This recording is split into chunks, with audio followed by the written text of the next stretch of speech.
আমরা যখন এই ধরনের ইনসিডেন্ট হয়, আপনি বার্ন অ্যান্ড প্লাস্টিক হাসপাতাল অবশ্যই দেখেছেন যে মিডিয়া কর্মী থেকে শুরু করে তাদের স্বজনেরা তাদের এবং কিছু উৎসুক জনতা সকলে কিন্তু সেই জায়গাটাতে ভিড় জমায় তাদেরকে দেখবার জন্য, কার কি অবস্থা হয়েছে এইগুলো দেখবার জন্য কিন্তু আমরা সেখানে যাই।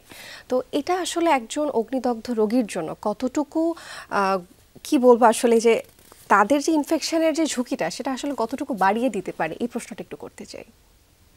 আমরা বাঙালিরা প্রচণ্ড আবেগপ্রবণ জাতি। এটা যেমন ভালো দিক আছে, খারাপ দিকও আছে।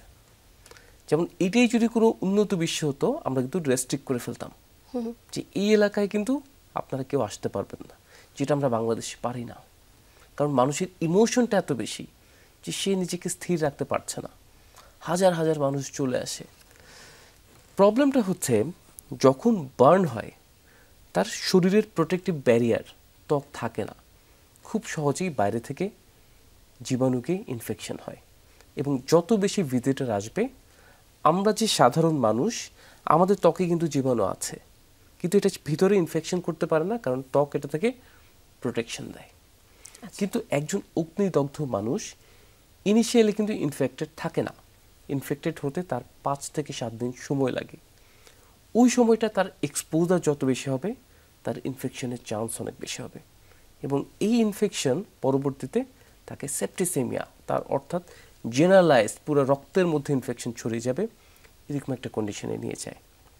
তাই দেখা যায় আমরা বলতে থাকি যে না, যে আমরা একটু রেস্ট্রিক্ট করতে চাই, কিন্তু মানুষের আবেগের কাছে এই জায়গায় আমাদেরকে বহুবার হার মেনে যেতে হয়েছে।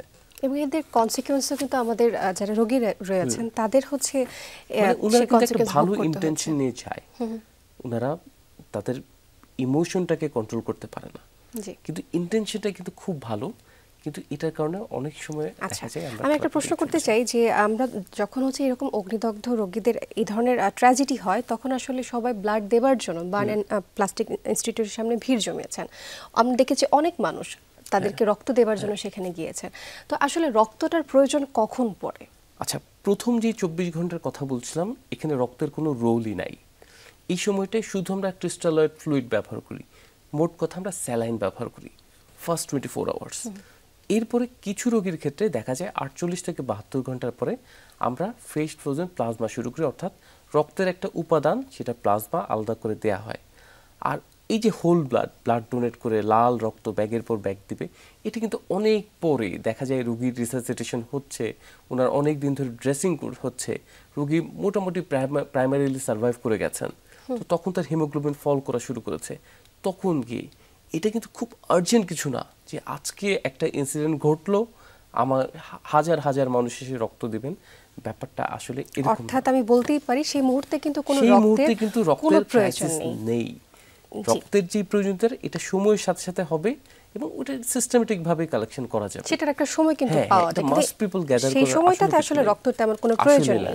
আচ্ছা, এবার এই ধরনের ট্র্যাজেডির পরে আমরা দেখেছি আমাদের শিক্ষক এবং শিক্ষার্থী যারা এখানে ছিলেন তারা কিন্তু একটা মানসিক ট্রমার মধ্যে দিয়ে গিয়েছেন। তো আমরা একেবারে অনুষ্ঠান শেষ পর্যায়ে চলে আসছি।